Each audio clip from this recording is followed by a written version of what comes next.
रोडें, सड़कें, पानी, बिजली, स्वास्थ्य सुविधाएं सभी का विकास हुआ है। कागज पे विकास हुआ है, पैसा मिल रहा है इन उनके। चुनाव आता है जब रेवड़ी बांट देते हैं। वोट हो गया, चुनाव खत्म, मुद्दा खत्म। पानी का तो ये है कि लोग नाली का पानी पिए। किसान के तो पानी और बिजली चाहिए, हमें कुछ भी नहीं चाहिए। मौलिक सुख सुविधाएं हैं वो तो हमें दी जाए। इसके पास अगर आमदनी कम है तो महंगाई एक मुद्दा है ना। जो घोषणा करते हैं ना वो बस पूरा करें। यहाँ वुमेन राइट की बात नहीं हो रही है, ह्यूमन राइट की बात हो रही है। रोजगार तो एक भी नहीं है यहाँ बनपुर में। नरवा गुरवाबाड़ी में एक रोजगार के साधन मिले हैं। मोदी जी के राज में एक नंबर काम हो रहा है। कोई भी नेता जनता का सपोर्ट नहीं करता है।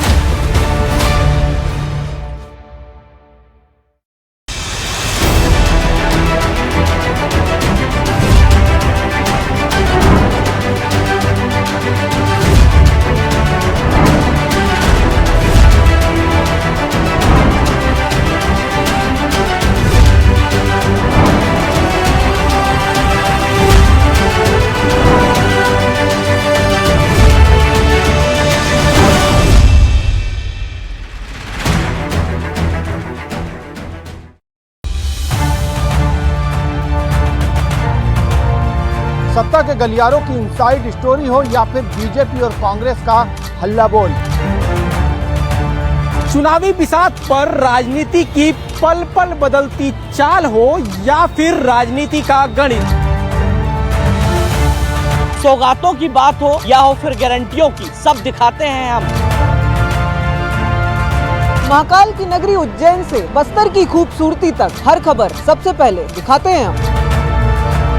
कला का सम्मान हो या फिर हमारी संस्कृति की बात, संस्कार धानी जबलपुर से लेकर आर्थिक राजधानी इंदौर तक हर खबर सबसे पहले BSTV पर।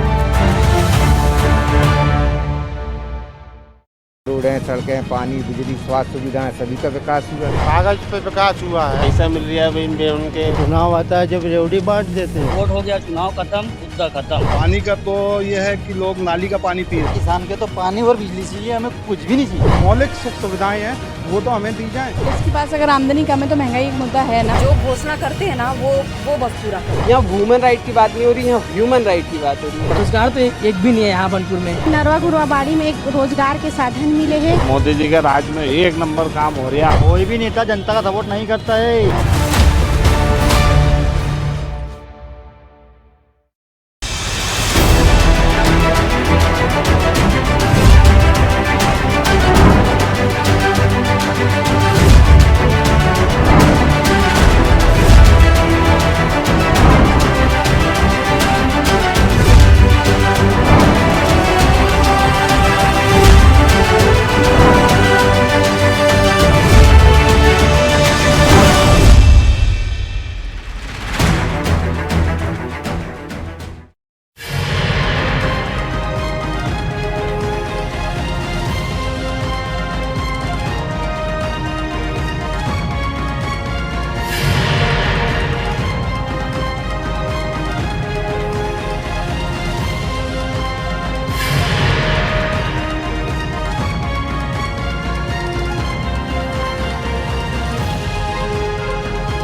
रोडें, सड़कें, पानी, बिजली, स्वास्थ्य सुविधाएं सभी का विकास हुआ है। कागज पे विकास हुआ है, पैसा मिल रहा है इन उनके। चुनाव आता है जब रेवड़ी बांट देते हैं। वोट हो गया, चुनाव खत्म, मुद्दा खत्म।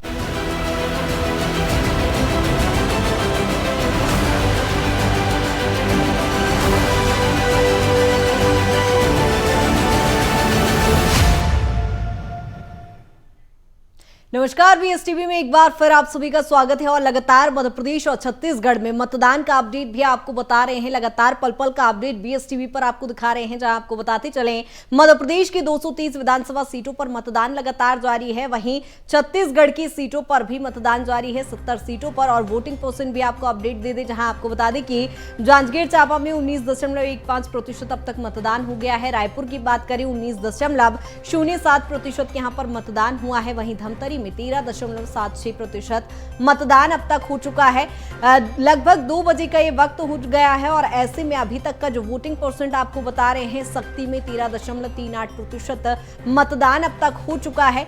कोरबा की बात करें 19.87% मतदान हुआ है। दुर्ग में 18.88% अब तक मतदान हुआ है। और ऐसे में आपको बता दें कि सूरजपुर में 24.97% यहाँ पर मतदान हुआ है। बलरामपुर की बात करें 24.35% यहाँ पर मतदान अब तक हो चुका है। मुंगेली की बात करें 22.63% यहाँ पर मतदान हो गया है।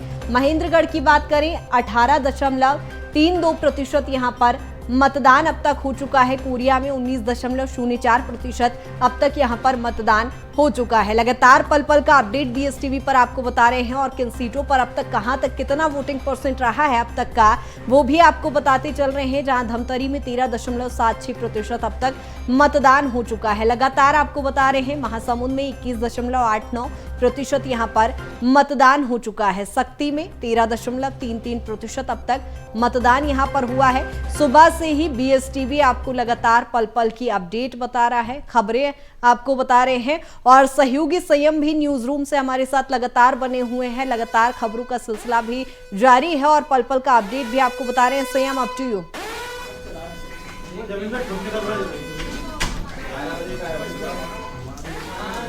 चलिए अब आपको दिखाते हैं एक बड़ी खबर यहां पर गरियाबंद से, जहां सुरक्षा कर्मियों और मतदाताओं के बीच मारपीट की तस्वीरें आई हैं। अमलीपदर के गोलवाल मतदान केंद्र पर यह पूरा मामला है, जहां सुरक्षा कर्मी के ऊपर कार्रवाई को लेकर एक तरह से मांग की गई है। और कार्रवाई की ग्रामीण कर रहे हैं, जो मांग सुरक्षाकर्मी के ऊपर कार्रवाई की मांग कर रहे हैं। ग्रामीणों का साफ तौर पर कहना है कि मतदान जो चल रहा है उसमें कहीं ना कहीं कुछ समस्या है, उसको लेकर यहाँ पर सुरक्षाकर्मी और के बीच जहाँ एक तरह से देखा जा सकता है कि ग्रामीण आक्रोशित है। गोलमाल के मतदान क्रमांक 167 में ये मारपीट हुई है। तो सुरक्षाकर्मी के ऊपर कार्रवाई की जो ग्रामीण मांग कर रहे हैं।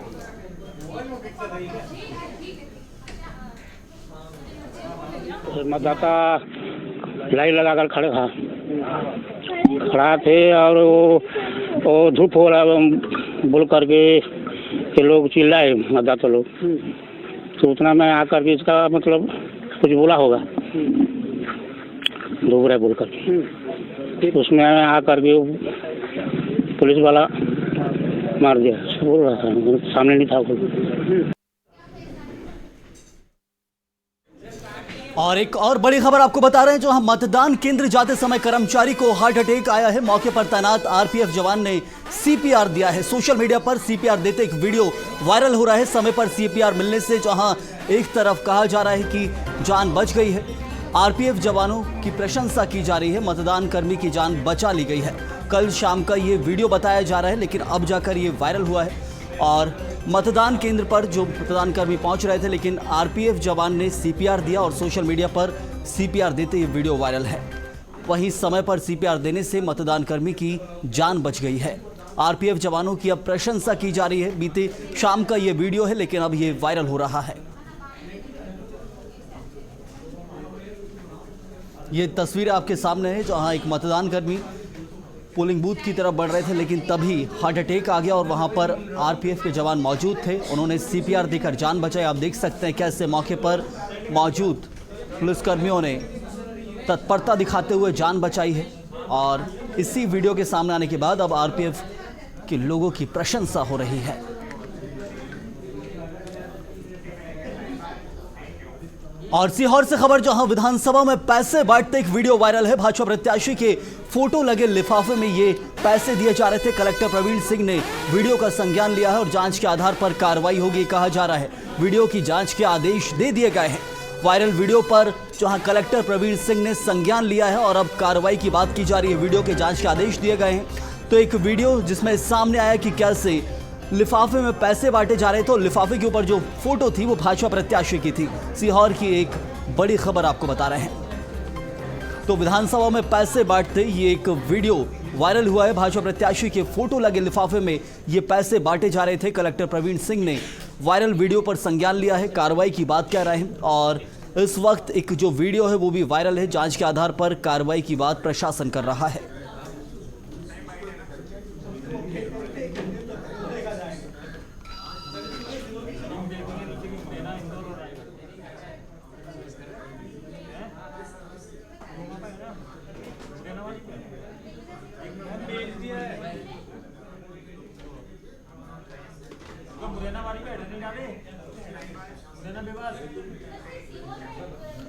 और चलिए इस वक्त आपको सीधे ले चलते हैं रायपुर, जो हमारे साथ हमारे रेजिडेंट एडिटर अवधेश मिश्रा जुड़े हुए हैं। बेहद शुक्रिया संयम। चर्चा को हम आगे बढ़ाते हैं। हमारे साथ तीन बेहद ही खास मेहमान जुड़े। पहले मेहमानों का ताल्लुक आपसे करा देता हूं। कांग्रेस की ओर से वरिष्ठ प्रवक्ता सुरेंद्र वर्मा जी है। सुरेंद्र जी आपका स्वागत है। बीजेपी की ओर से पूर्व विधायक वरिष्ठ नेता श्रीचंद सुंदरानी जी है। सुंदरानी जी आपका भी स्वागत है। वरिष्ठ राजनीतिक विश्लेषक पत्रकार प्रफुल्ल पारे भी हमारे साथ जुड़े। प्रफुल्ल जी आपका भी स्वागत है।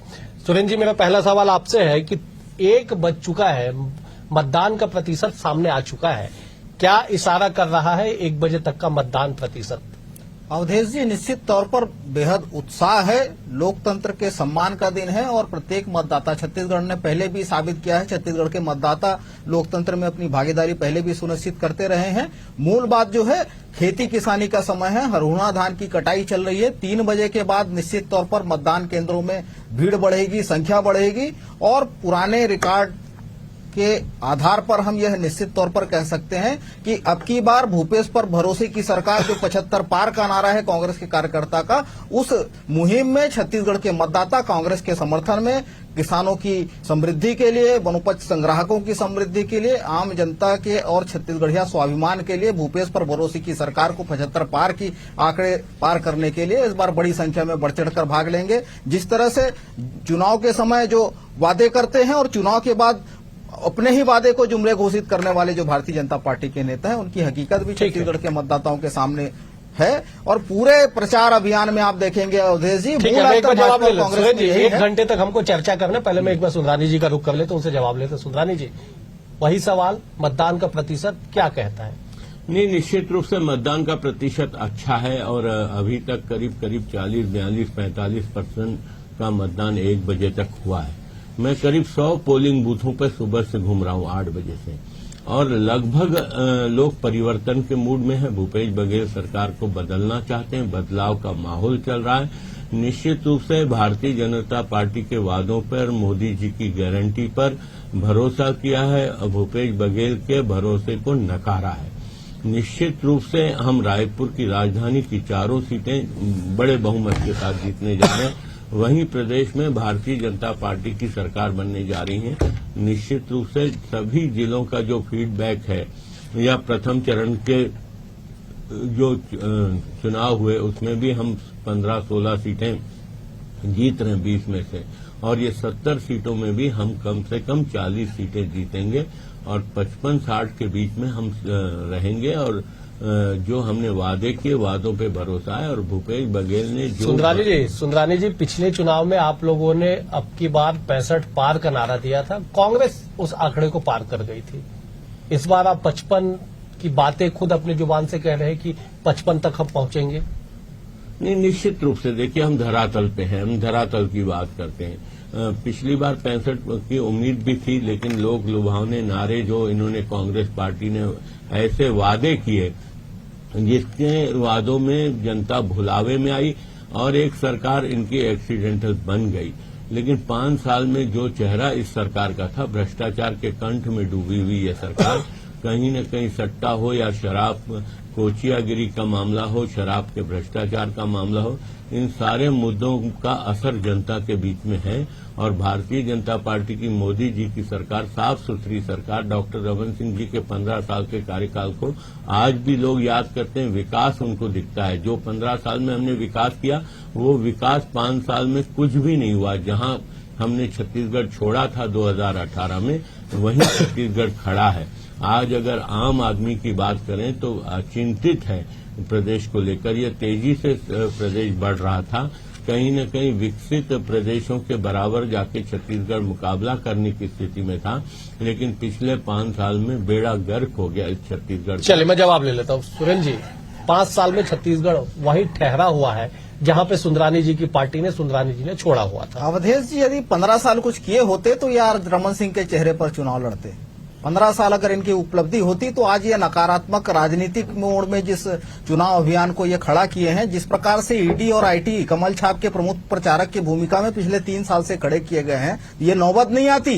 ये कांग्रेस का विश्वास है जनता के प्रति, और जनता का विश्वास है कांग्रेस के प्रति कि सबसे बड़े स्टार प्रचारक यदि कोई हैं, कांग्रेस के भीतर सबसे ज्यादा सभाएं यदि किसी ने की है, सबसे ज्यादा बड़ी रैलियां किसी ने की है, तो वो प्रदेश के मुखिया भूपेश बघेल है। कांग्रेस लड़ रही है, निश्चित तौर पर स्टार प्रचारक हमारे राष्ट्रीय अध्यक्ष खड़गे जी आए, भूपेश बघेल जी के साथ साथ उन्होंने भी सभा की। हमारे नेता राहुल जी आए, जो गारंटी उन्होंने छत्तीसगढ़ की जनता से को दिया था 2018 के चुनाव में, जो कर्ज माफी की बात उन्होंने कही थी, जो वादे हमने पूरे किए हैं। प्रियंका जी की सभा के आप भी गवाह हैं कि किस तरह से रायपुर में भीड़ उमड़ी। तो एक तरफ कांग्रेस है जहां सबसे ज्यादा सभाएं हमारे मुखिया भूपेश बघेल और दीपक भाई जो संगठन के मुखिया है उन्होंने किया, वहीं भारतीय जनता पार्टी विश्वसनीयता का संकट इस कदर है भाजपाइयों में कि ये खुद ही कह रहे हैं कि मोदी की गारंटी का क्या भरोसा, कौन करेगा विश्वास। आशीष तिवारी का बयान भी आपने सुना होगा, भाजपा के मंडल अध्यक्ष का। तो मोदी की गारंटी तो दे दोगे आप, उस गारंटी के लिए विश्वसनीयता कहां से पैदा करोगे।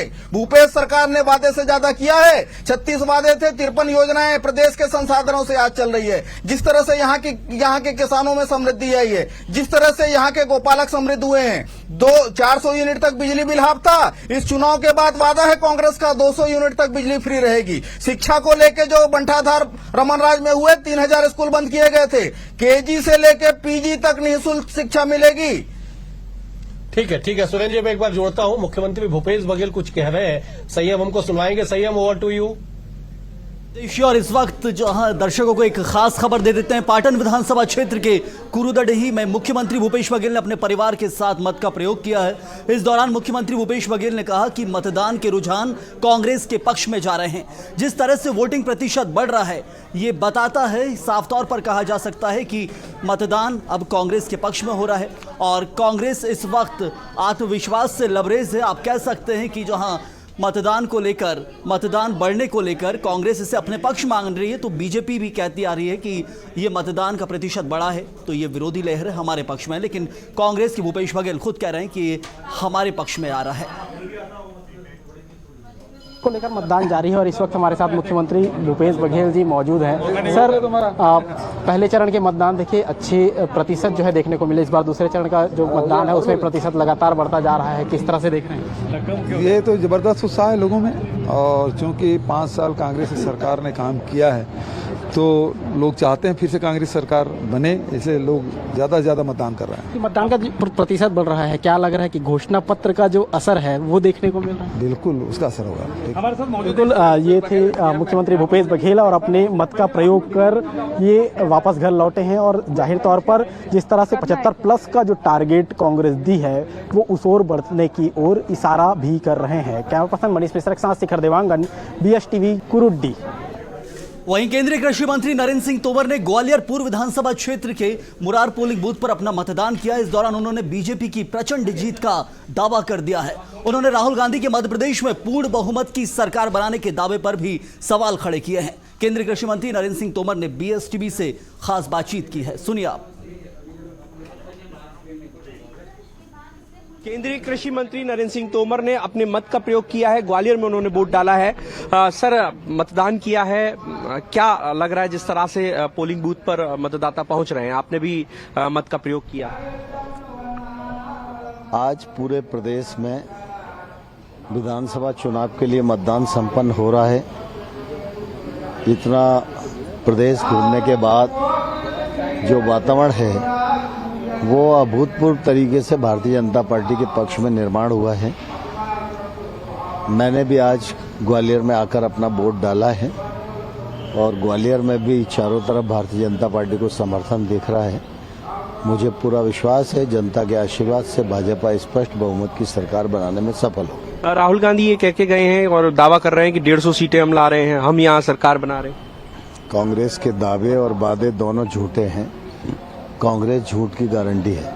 तो देखिए, दावा किया है मध्य प्रदेश में बीजेपी की सरकार बनने का। केंद्रीय कृषि मंत्री नरेंद्र सिंह तोमर बेहद कॉन्फिडेंट नजर आ रहे हैं और वो कह रहे हैं कि प्रचंड मतों से बीजेपी की जीत होगी। कैमरामैन विजय के साथ प्रहलाद सेन, BS टीवी, ग्वालियर। तो केंद्रीय कृषि मंत्री नरेंद्र सिंह तोमर दावा कर रहे हैं कि सरकार बीजेपी की बनेगी। केंद्रीय कृषि मंत्री हैं लेकिन विधानसभा में प्रत्याशी भी बनाए गए हैं और कह रहे हैं कि पूर्ण बहुमत के साथ बीजेपी की सरकार आएगी। आगे आपको दिखाते हैं बीजेपी के वरिष्ठ नेता प्रभात झा परिवार संग मतदान केंद्र पहुंचे, साथ में बेटा तुष्मुल झा भी पत्नी सहित मतदान करने के लिए पोलिंग बूथ पर पहुंचे हैं। प्रभात झा ने लोगों से अधिक मतदान करने की अपील की है। इस दौरान संवाददाता ने हमारे खास बातचीत की है प्रभात झा से। प्रभात झा मतदान करने पहुंचे हैं दक्षिण विधानसभा सीट के पोलिंग बूथ पर। वो अपना मतदान करने पहुंचे, अपने परिवार सहित पहुंचे हैं। उनके बेटे तुष्मुल झा और उनकी पत्नी तुष्मुल झा की और उनके छोटे भाई भी उनके साथ मौजूद हैं।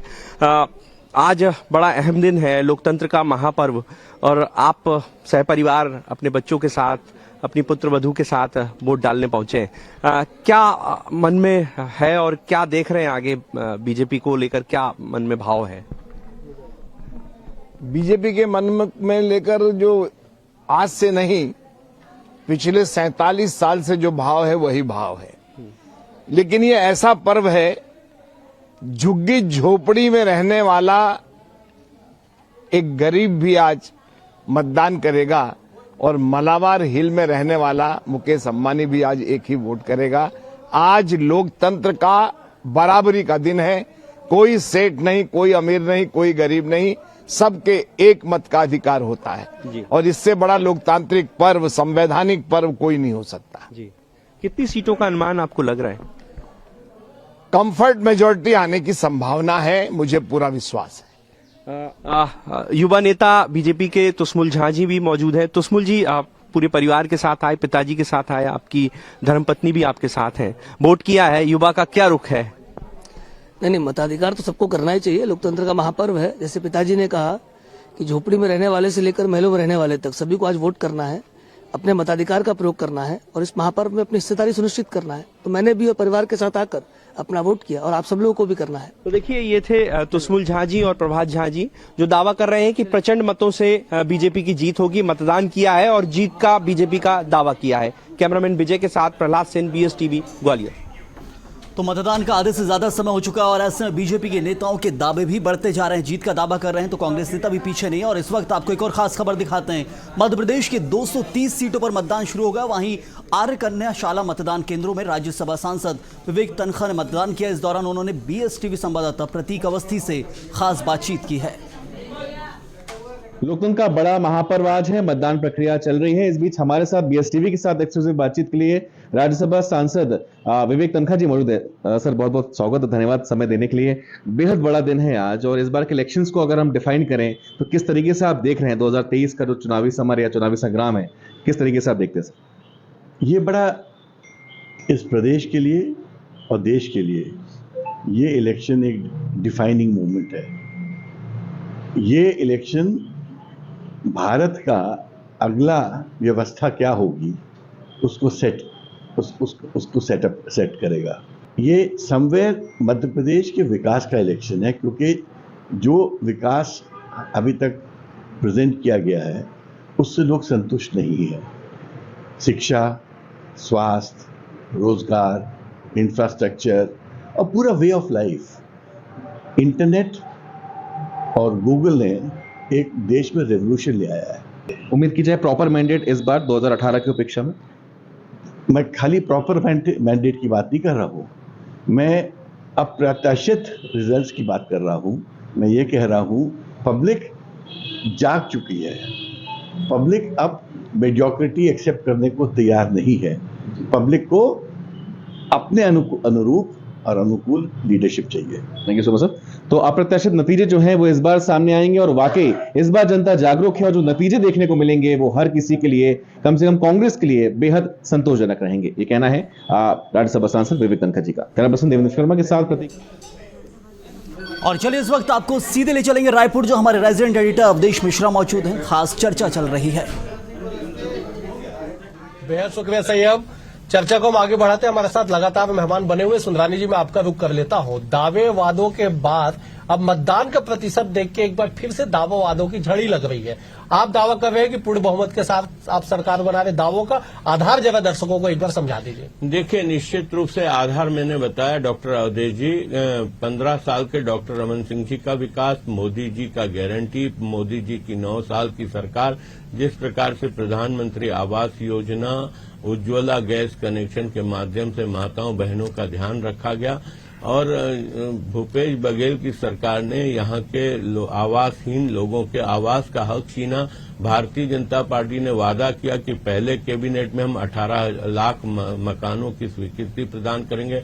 मातारी योजना 12,000 रुपये जो हम सालाना देने जा रहे हैं, उसके प्रति जनता का विश्वास जो हमने देखा है बूथ बूथ पर, वो एक बड़ा कारण हमारा जीत को आसान कर रहा है। और सबसे बड़ी बात विश्वास है, 15 साल का विकास है। डॉक्टर रमन सिंह जी की सरकार ने जो 15 साल विकास किए, वो निश्चित रूप से हमारे लिए बहुत बड़ा एसेट है, क्योंकि 5 साल में विकास पूरी तरह से ठप हो गया। ठीक है, एक बार मैं जवाब ले लेता हूँ, फिर हम चेहरे और बड़े सीटों पे हम चर्चा कर लेंगे। सुरेंद्र जी, आप भी अपना आधार बता ही दीजिए एक बार, लगे हाथ हमारे दर्शकों को, कि आप किस बातों को लेकर आधार बना रहे कि आप पूर्ण बहुमत की सरकार के साथ विधानसभा में पहुंचने वाले हैं। अवधेश जी, कांग्रेस के दावे का आधार जो है विश्वसनीयता है, पारदर्शिता है और जवाबदेही है।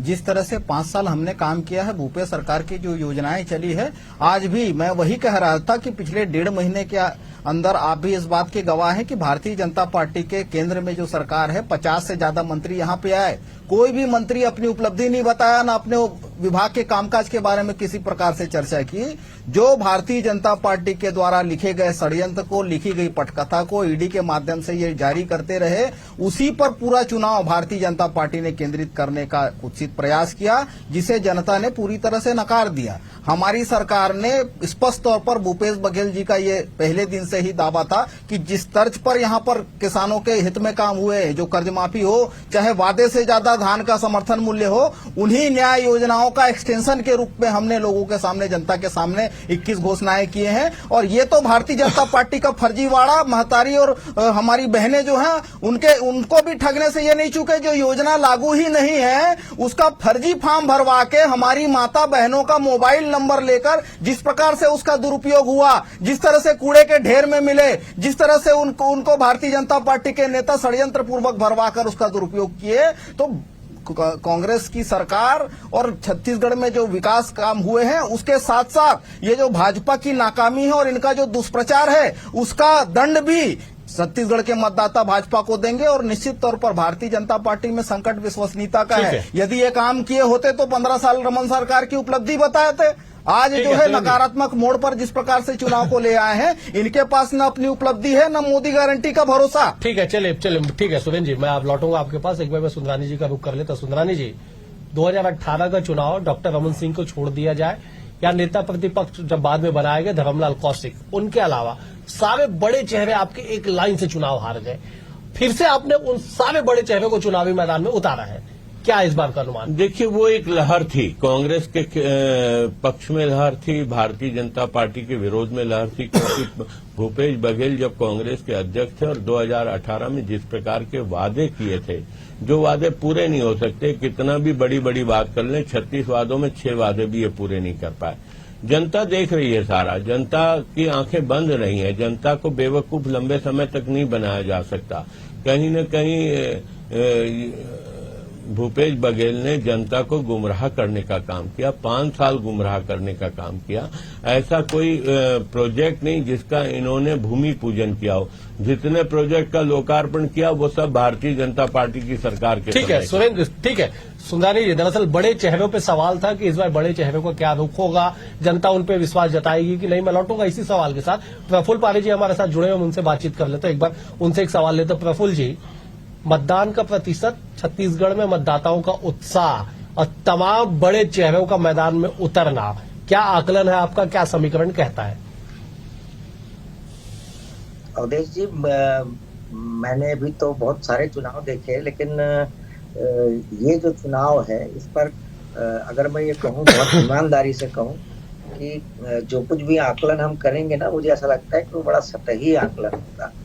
तो मैं आकलन, विश्लेषण, भविष्यवाणी इस सब पर तो नहीं जाना चाहता, लेकिन ये बात जरूर है कि जो मतदान का प्रतिशत आपको दिख रहा है वो निश्चित रूप से एक जागरण का प्रतीक है कि जो लोगों के भीतर वोट देने की जो ललक पैदा हुई है पिछले कई वर्षों से, पिछले चुनाव में भी हमने देखा, और ये लगातार बढ़ रही है। तो पहले ऐसा होता था कि 40% 50% मतदान हो जाता था, और अगर 60-65% हो जाए तो ये समझा जाता था कि ये सत्ता के खिलाफ है।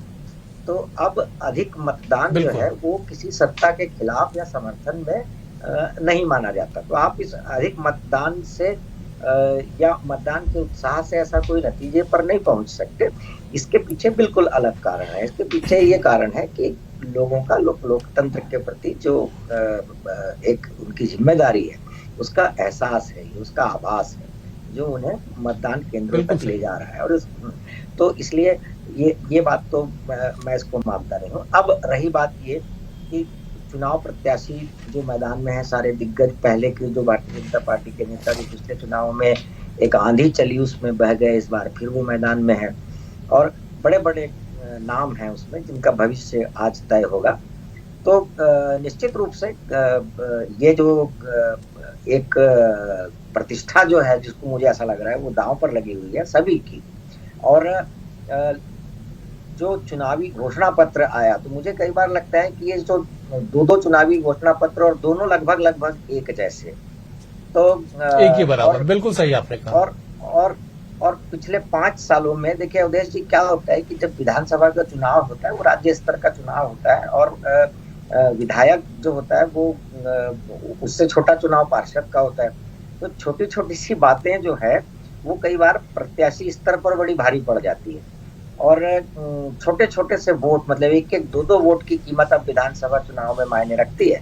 लोग 100 वोट से चुनाव हार जाते हैं, लोग 200 वोट से हार जाते हैं। बिल्कुल। तो बहुत सारी बातें, मतलब कोई एक रीजन नहीं हो सकता।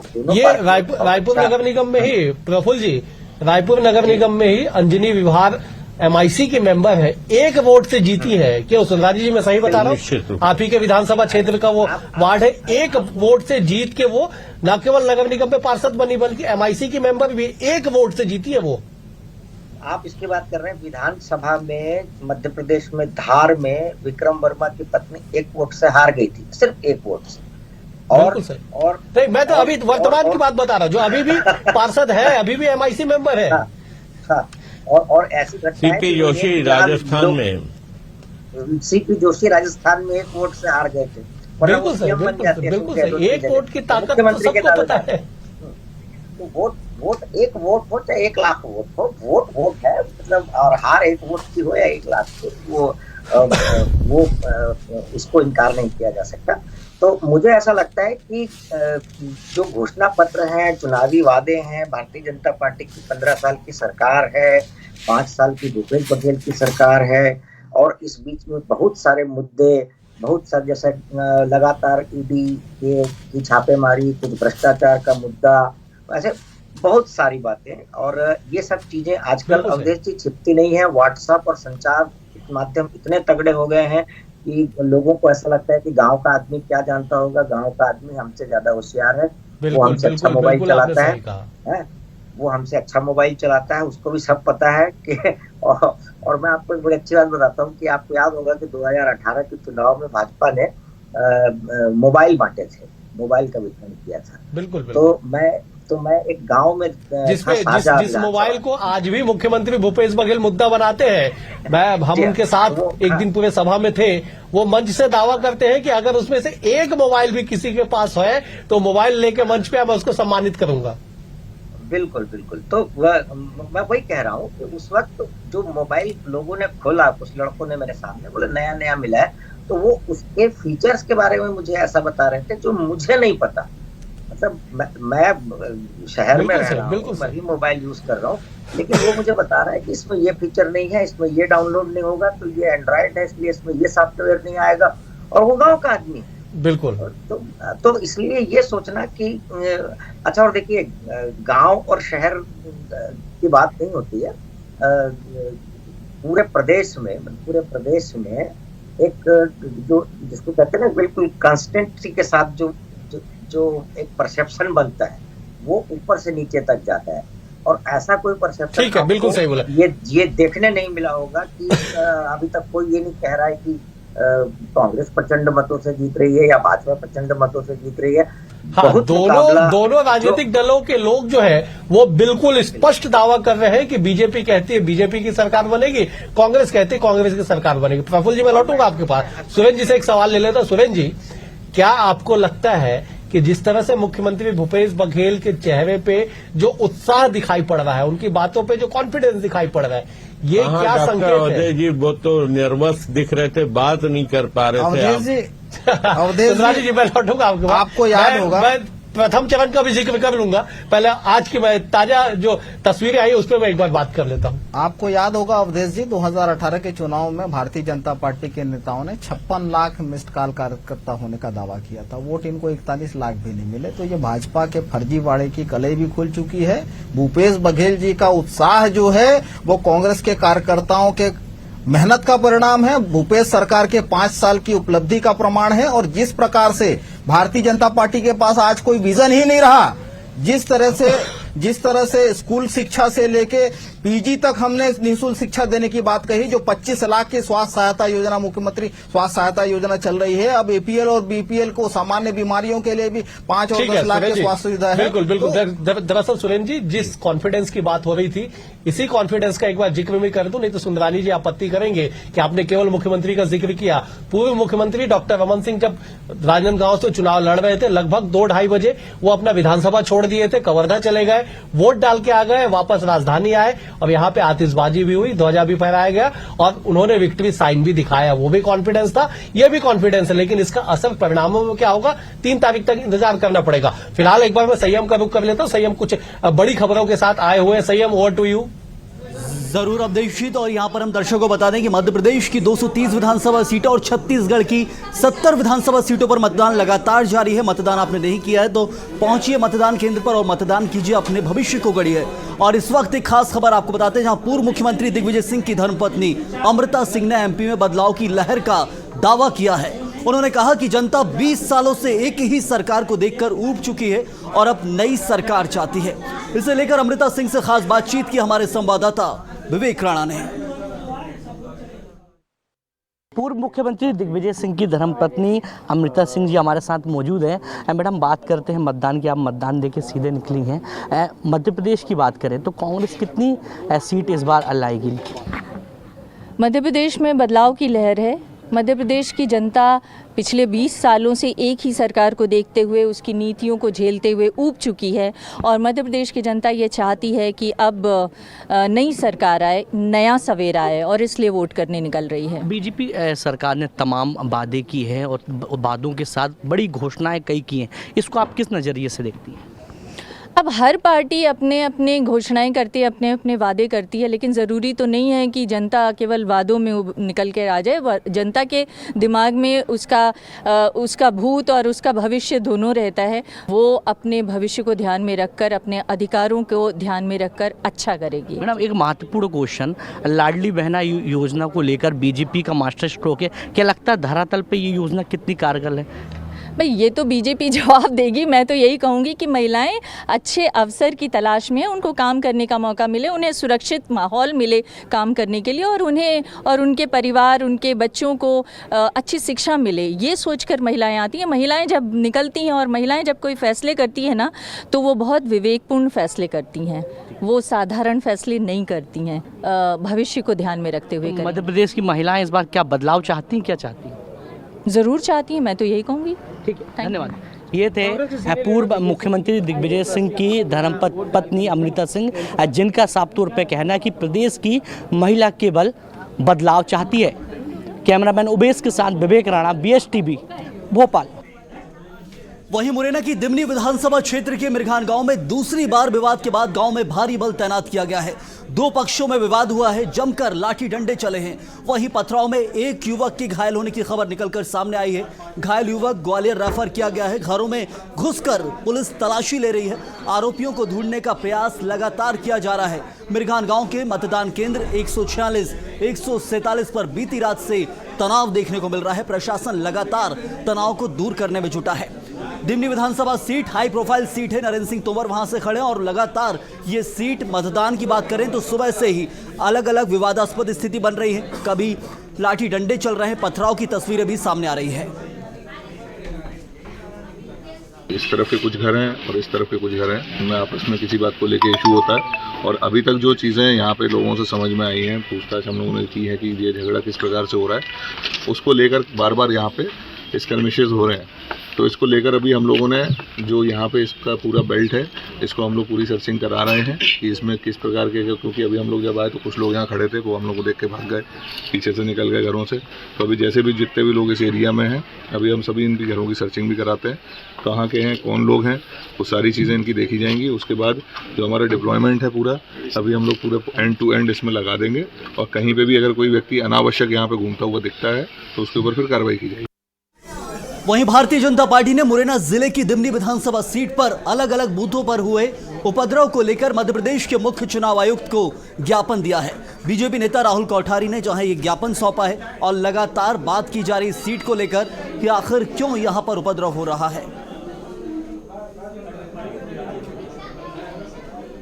भारतीय जनता पार्टी के प्रतिनिधिमंडल ने मुरैना जिले के दिमनी विधानसभा के संबंध में, जहां पर लगातार लगभग 29 पोलिंग बूथ से उपद्रव की शिकायत आ रही है, विभिन्न लोगों के द्वारा बार बार हमारे पोलिंग एजेंट्स को बाहर निकालना, उनको धमकाना, उनको प्रताड़ित करना, इस तरह की जो शिकायत आ रही थी उसको पूरी सूचीबद्ध करके हमने मुख्य चुनाव आयुक्त जी को दिया है। इसकी शिकायत आज हमने लगातार मुरैना में भी करी है, हमारे लोगों ने वहाँ पर भी करी है, लेकिन अभी तक वहाँ पर कोई कार्यवाही नहीं हुई है। जिस तरह से कांग्रेस अपनी हार की बौखलाहट को देखते हुए व्यवहार कर रही है, ये अपने आप में बहुत ही नकारात्मक है लोकतंत्र के लिए। हमारा प्रयास है कि वहाँ पर शांतिपूर्ण मतदान हो और उसमें प्रशासन का जितना सहयोग मिलेगा उतना ही हम अच्छा काम करवाएं। तो मतदान लगातार जारी है और इसको लेकर खास चर्चा भी हम कर रहे हैं। हमारे साथ रेजिडेंट एडिटर अवधेश मिश्रा सीधे रायपुर से, उनके साथ मेहमान जुड़े, सीधे आपको ले चलते हैं।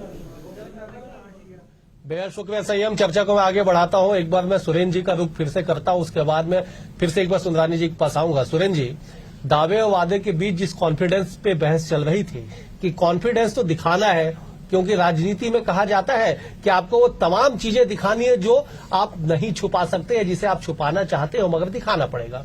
अवधेश जी, भाजपा ने यदि काम किया होता 15 साल रमन राज में और 9.5 साल मोदी सरकार में, तो वो अपने काम के नाम पर वोट मांगते जैसे कांग्रेस कर रही है। कांग्रेस की सरकार, भूपेश बघेल की सरकार और कांग्रेस संगठन जो है अपने किए गए काम और अपने भावी योजनाओं को लेकर जनता के बीच गई है। जिस तरह से दूसरी तरफ भाजपा के खेमे में पूरा चुनाव अभियान केंद्र के मंत्रियों, केंद्र के इनके पदाधिकारियों के हाथ में रहा, तो केंद्र की सरकार और धनबल के अहंकार में डूबे भाजपाइयों के घमंड को 2018 की तर्ज पर फिर से छत्तीसगढ़ की जनता चकनाचूर करने के लिए तैयार है। भूपेश पर भरोसे की सरकार इस बार फिर से 75 पार की बनाने के लिए तैयार है। किसानों की समृद्धि के लिए, छत्तीसगढ़ की समृद्धि के लिए, छत्तीसगढ़ की संस्कृति के लिए, छत्तीसगढ़िया स्वाभिमान के लिए छत्तीसगढ़ की जनता एक बार फिर से भूपेश बघेल की सरकार पर 75 पार के बहुमत से बैठाने तैयार। आपको क्या सच में ऐसा लग रहा है कि छत्तीसगढ़ में जनता का जो मन है वो एक तरफा होता नजर आ रहा है? हाँ, निश्चित रूप से एक तरफा भारतीय जनता पार्टी के पक्ष में रुझान है। भारतीय जनता पार्टी की सरकार बनाना चाहते हैं, बदलाव की बात है। और नहीं सहबो बदल के रहबो का नारा जो भारतीय जनता पार्टी का था वो लोगों के दिलो दिमाग में छा गया है। ये भ्रष्ट सरकार से मुक्ति जनता पाना चाहती है। निश्चित रूप से कांग्रेस हारेगी, भारतीय जनता पार्टी की सरकार बनेगी। चलिए एक बार मैं शिखर का रुख कर लेता हूँ। शिखर, इस वक्त आप कौन से विधानसभा में मौजूद हैं और क्या कुछ सियासी समीकरण है, जरा ये भी एक बार समझा दीजिए दर्शकों को। देखिए, इस वक्त भिलाई नगर विधानसभा सीट पे मैं मौजूद हूँ और कुर्सी पार मतदान केंद्र है और जिस तरह से ये पूरा मतदान जो है जारी है, लगभग 37% से ज़्यादा का जो मतदान है वो दोपहर 1 बजे तक के आंकड़ों के अनुसार अब तक हो चुका है और लोगों की भीड़ जो है आप देख सकते हैं किस तरह से लोगों की भीड़ जो है वो देखने को मिल रही है। लोगों में उत्साह जो है देखने को लगातार मिल रहा है, क्योंकि जिस तरह से वोटिंग जो है वो सुबह 8 बजे से शुरू हुई थी और 8 बजे से जिस तरह से मतदान शुरू हुआ था उसके बाद लगातार वोटिंग परसेंट जो है वो बढ़ते हुए नजर आ रहा है। दोपहर 1 बजे तक के आंकड़ों के अनुसार अगर बात की जाए तो लगभग 37% से ज्यादा मतदान छत्तीसगढ़ के 70 विधानसभा सीटों में हो चुका है। भिलाई के समीकरण की अगर बात की जाए तो भिलाई हाई प्रोफाइल सीट में से एक माना जाता है, क्योंकि विधानसभा के पूर्व अध्यक्ष प्रेम प्रकाश पांडे और वर्तमान में भिलाई नगर के विधायक कांग्रेस से देवेंद्र यादव वो चुनावी मैदान में है और जाहिर तौर पर 2 बड़े चेहरे चुनावी मैदान में हैं और इसका असर जो है वो भी देखने को मिल रहा है। आप देख सकते हैं किस तरह से लंबी कतार जो है वो मतदान केंद्र के बाहर लगी है और लगभग 3 बजे का वक्त हो रहा है। अभी जो सुबह से जो मतदान की जो भीड़ थी वो अब भी बरकरार है और जिस तरह से मतदान के लिए लोग पहुंचे उनसे कि मतदाता आखिर चाह क्या रहा है, मतदाताओं के मन में क्या है। अगर संभव हो तो एक बार जरा टटोलने की कोशिश कीजिए, मतदाताओं से बातचीत कीजिए कि उनके मन में क्या है, किस बात को लेकर वो मतदान केंद्र तक पहुंचे हुए। जी बिल्कुल, मतदान केंद्र में जो लोग पहुंचे हैं इनसे ही बात करने की कोशिश करेंगे कि किस तरह से मतदान को लेकर रुझान है, मतदान करने के लिए पहुंचे हैं, क्या कुछ मुद्दे हैं जिसे लेकर मतदान कर रहे हैं। ऐसा कुछ भी नहीं है। क्या विकास के मुद्दे हैं या युवाओं के मुद्दे? तो वो तो चुनाव के बाद पता चलेगा, विकास का अभी कुछ नहीं बोल सकते। अब जिसकी सरकार आएगी तब बोल सकते हैं कि विकास क्या होगा, अभी कुछ नहीं कह सकते। बिल्कुल, ये लोग पहुंचे हुए हैं, सबके मन में कुछ ना कुछ रहता है और भाई साहब मतदान करने के लिए पहुंचे हैं, क्या कुछ मुद्दा है मतदान का? आप मतदान करने पहुंचे हुए हैं, विकास मुद्दा है, युवा का मुद्दा है? विकास मुद्दा है भैया, विकास मुद्दा है।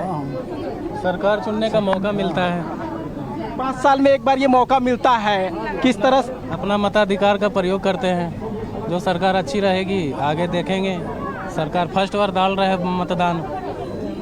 बिल्कुल, मतदान एक ऐसा पर्व होता है जहां 5 साल में एक बार मौका मिलता है सरकार चुनने का और यही वजह है कि एक बार जो मौका मिल रहा है उसे अपने मत के माध्यम से लोग जो है मतदान केंद्र तक पहुंच रहे हैं और अपने मत का प्रयोग भी करते हुए नजर आ रहे हैं। जिस तरह की स्थिति भिलाई नगर विधानसभा क्षेत्र में देखने को मिल रही है। आप लगातार नजर बना के रखिएगा, आपके जब हम दर्शकों तक अपडेट पल पल का पहुंचाते रहेंगे। एक बार मैं प्रफुल्ल जी का रुख कर लेता हूं। प्रफुल्ल जी, जनता के मन में क्या है वो अभी भी पत्ते नहीं खोल रही है। मतदान केंद्र के बाहर अगर 1 घंटे से कोई मतदाता कतार में है और उससे जब बीएसटीवी की टीम बात करती है तो उसका कहना है कि ये तो वक्त बताएगा कि किस मुद्दे पे वोट करने में पहुंचा हूं या पहुंची हूं। अवधेश जी, अब आप इसी से अंदाजा लगा लीजिए कि मतदाता कितना समझदार है कि वो आपसे कुछ कह नहीं रहा है। तो ये पता है कि मतदान तो गोपनीय होता है, किसको देना है किसको नहीं देना है ये उसका निर्णय है और वो इतना समझदार है कि वो आपके ही नहीं किसी के भी पूछने पर वो नहीं बताएगा। और मैं तो खुद प्रयास कर चुका हूँ, वोट डालने गया तो मैंने खुद भी ये कोशिश की। तो लोग बड़े समझदार है। मैं तो ग्रामीण इलाके में वोट करता हूँ, तो पूरा गांव में स्कूल है, वहां पर मैं गया था तो देखा कि अच्छी लंबी कतारें हैं और लोगों के मन में तो कुछ न कुछ है और कुछ न कुछ रहता है। इतने लेकिन बता नहीं रहे मतदाता अभी भी। मैं बता रहा हूँ आपको कि मुझे इसलिए मैंने सबसे शुरू में आपसे ये कहा कि ऐसा अद्भुत चुनाव जिसमें ये कह पाना कि ऊंट किस करवट बैठेगा। आप देखिए, अच्छे लोगों का आत्मविश्वास बना है और बिगड़ा है और डगमगाया है, जो मैंने खुद महसूस किया। बिल्कुल आप देखिए कि घोषणा पत्र के बाद फिर से एक घोषणा करना आपको याद होगा कि उसने भारतीय जनता पार्टी ने एक महिलाओं को लेकर घोषणा की है कि वो 12,000 रुपए साल देंगे। उसके कुछ समय बाद मुख्यमंत्री ने कहा कि हम 15,000 देंगे। तो ये कहीं ना कहीं मतलब आत्मविश्वास जो है ना वो मतदाताओं की खामोशी से हिलने लगता है राजनेताओं का। अब आप देखिए कि राहुल गांधी भाषण देने आए, उन्होंने एक शब्द का इस्तेमाल किया कि अगर हमारी सरकार बनी। अब इसमें अगर लगाने की क्या जरूरत है? अगर भाषण देते देते आपने अगर मगर यदि कर दिया तो इसका एक मैं मनोवैज्ञानिक की बात करूं तो उस दृष्टि से ऐसा लगता है कि आप भी कहीं ना कहीं भीतर से हिले हुए हैं। कि फर्क तो पड़ता है ना, 5 साल में एंटी इनकम्बेंसी भी होती है। और आप इस बात को, सारे सर्वे कह रहे हैं कि आपकी भारतीय जनता पार्टी की सीटें बढ़ेंगी, कांग्रेस की कम होंगी।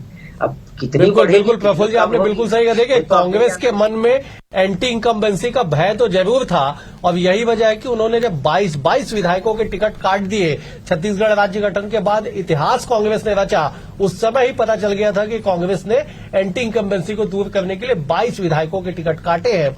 अब मैं बड़े चेहरों पर चर्चा के साथ इस चर्चा को आगे बढ़ाता हूं। सुंदरानी जी, मेरा पहला सवाल आपसे है, बीरनपुर घटना के बाद साजा की सीट पे पूरे तरीके से ध्रुवीकरण कर दिया गया। निश्चित रूप से बीरमपुर की घटना, एक नौजवान का वहां पे मारा जाना, सांप्रदायिकता के कारण कहीं न कहीं एक संप्रदाय के लोगों ने वहां पे अत्याचार किया, उसका परिणाम है कि आज रविंद्र चौबे जैसा बड़ा चेहरा कांग्रेस का बुरी तरह हारने जा रहा है। सुंदरानी जी, आप 45 साल से राजनीति कर रहे हैं, आप विधायक रह चुके हैं, आप तमाम प्रमुख पदों पे रह चुके हैं, लेकिन आपको क्या लगता है छत्तीसगढ़ की तासीर वैसी है जो ध्रुवीकरण के चक्कर में आके वो वोट कर जाएगी?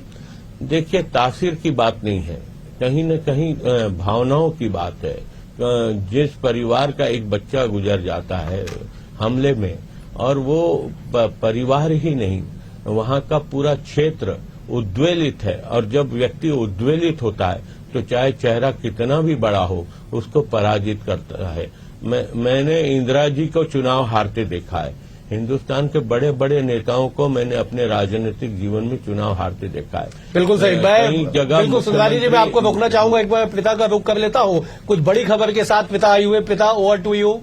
बिल्कुल अवधेश जी, और देखिए 3 बज चुके हैं, और ऐसे में अब वो जो वोटिंग को लेकर जो आंकड़ा है वो भी अब धीरे धीरे साफ होता जा रहा है। तो तमाम दर्शकों को एक बार हम फिर से ग्राफिक्स के जरिए बता देते हैं कि कहाँ क्या कुछ वोटिंग परसेंटेज रहा है। तो महासमुंद की बात करें तो यहाँ पर 42% तक अब तक मतदान हुआ है।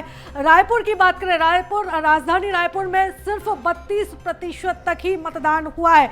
और इसी के साथ अगर हम और जिलों की भी बात करें, बिलासपुर की बात करें तो 29% सबसे कम है, दुर्ग में 37%, मुंगेली की बात करें तो 36% मतदान अभी तक यहां पर हुआ है।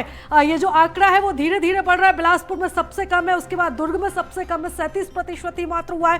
रायगढ़ में अभी सबसे ज्यादा जो आंकड़े हैं वो देखे जा रहे हैं। रायगढ़ की बात करें तो 42% मतदान हुआ है। तो लगातार हम आपको ग्राफिक्स के जरिए बता रहे हैं कि कहां पर कितने परसेंटेज यहां पर जो वोटिंग हुई है। सबसे पहले राजधानी रायपुर 32%, बिलासपुर में 29% ही हुई है। महासमुंद में अभी जो आंकड़ा है वो सबसे ज्यादा है, 42% वोटिंग हुई है। और उसके बाद अगर दुर्ग की बात करें तो 37% यहाँ पर वोटिंग हुई है। मुंगेली की बात करें तो 36% मतदान ही यहाँ पर हुआ है। और जो शहरी इलाके हैं, जैसे राजधानी रायपुर की बात करें, बिलासपुर की बात करें, यहाँ पर जो परसेंटेज है वो सबसे ज्यादा कम देखा जा रहा है। और आंकड़े लगातार हम आपको बता रहे हैं, लेकिन इसी बीच बीएसटीवी पर एक राजनीतिक चर्चा भी जारी है। ओवर टू यू अवधेश जी। बेहद शुक्रिया पृथ्वी, मैं चर्चा को आगे बढ़ाता हूं।